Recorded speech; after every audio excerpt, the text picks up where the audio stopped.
We are a shelter, and we're not supported by the state of New Hampshire. We don't get federal money, and we also don't get municipal money. So everything that we raise comes from the people in our community.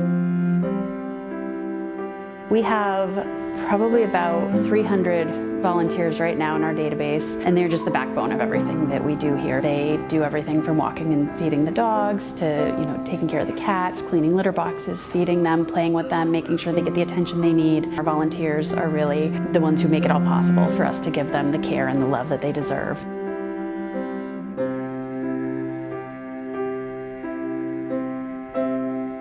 My favorite thing about volunteering at the shelter is the camaraderie amongst the people and the joy that the animals bring to me, and I hope the joy I bring to the animals.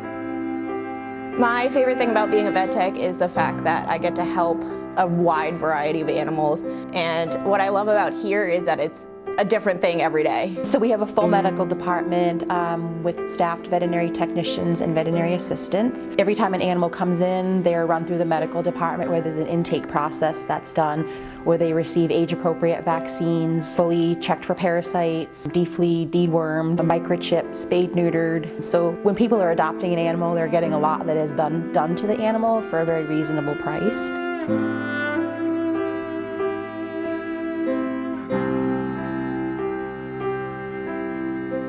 One of those things that we've done is to bring on a behaviorist. Although only part-time at this point, we are working to have that position be able to be a full-time position. It's so important for these animals that have not always had the very best environment to have that enrichment and give them the absolute best opportunity that they can have when they go into their forever homes. I've been on the board 8 years, and I was recalling earlier that when I first started, I remember sitting at the old shelter around the table having a conversation about how we were going to pay the electric bill for that month. To think about how far we've come with fundraising and our wonderful donors is really enlightening, and there's just so many more beautiful things to come. The different ways that people can support the shelter are they can give in-kind gifts, which are really beneficial to us because then any funds that we raise can be used for other things that we can't get donated, like medical care for the animals or special food that animals might need. Also, people can give a general donation to us so that we can use it where it's most needed. It's very exciting, the kind of support that we get from the community, because without them, we wouldn't be in existence. We do a lot of fundraisers, including our Tails to Trails 5K in the spring, and then we do our WAG, Swag and Giving Gala event in the fall, and then we do all sorts of things in between. Mr. Pope was the person that was instrumental in us being able to build this new shelter. He gave us $1 million gift, so we really appreciate his support. And he was able to come and visit the shelter, which was wonderful because he was able to see the fruits of his generosity.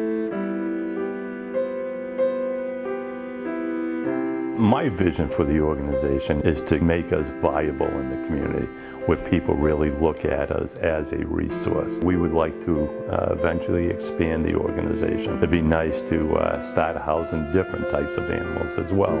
We get 6 acres here. Would it be a dream to think that we could house horses as well?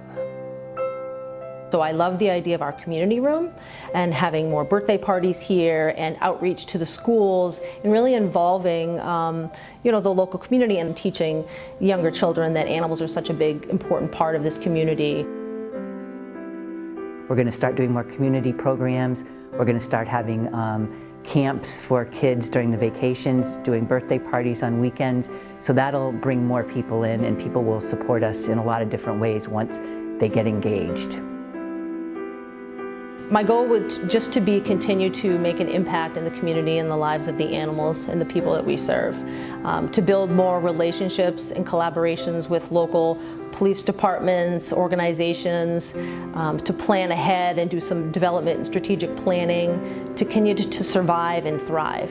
We want to be here for a long time. With our donor base and our ability to grow, I think we're going to do that.